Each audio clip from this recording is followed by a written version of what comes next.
Darbands is one of the most famous and beautiful mountain districts in northern Tehran. Located at the foothills of the Alborz Mountains near Tochal Peak, it is a popular destination for both locals and tourists because of its cool weather, fresh air, and green nature. A small river flows through the heart of Darband, surrounded by stone-paved paths, tall trees, and traditional restaurants that create a magical atmosphere. Visitors can enjoy delicious Persian kebabs, tea made on charcoal, and relax beside the river in cozy cafés and teahouses. Darband is also the starting point for hiking and climbing routes to Mount Tochal, attracting many adventurers every weekend. Nearby attractions include Tajrish Square, the old Tajrish Bazaar, Imamzadeh Saleh Shrine, and Bagh Ferdows with the Cinema Museum and Sadabad Palace. The best seasons to visit are spring and summer, but autumn's golden colors and winter's snow-covered scenery make Darband charming all year round. Darband offers one of the most peaceful and picturesque escapes from the busy life of Tehran.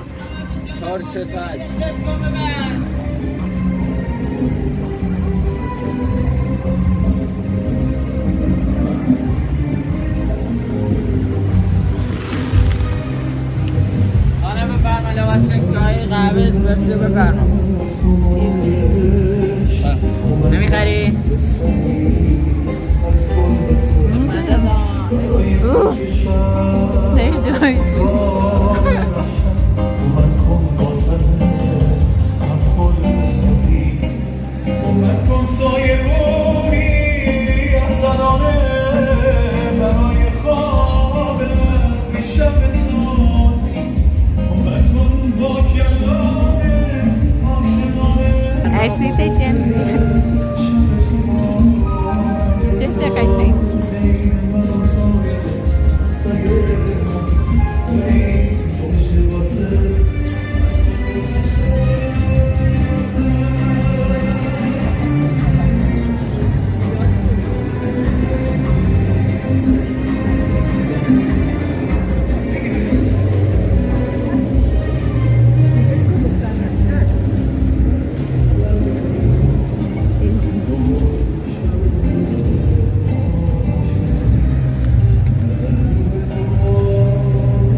آره دیگه که بیاد تحویل بدم بهش یه ساله داره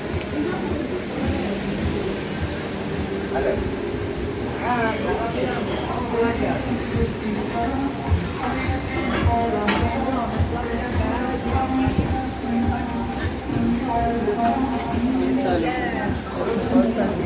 بالا بغلا بشین چای خنک تحت لبا چای قلیون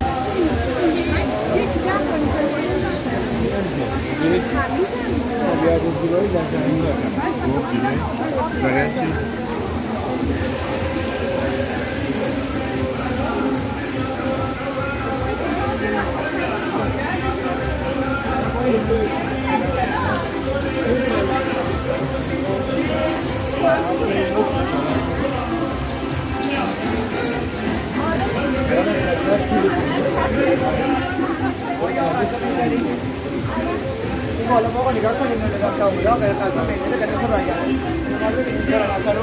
این زیاره رو این کاوبره بریم بالا بشین نه انداخت کاملا بالا قسم بینه کنیم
فال بگیرم براتون. فال خانمی فال چرا ندارم؟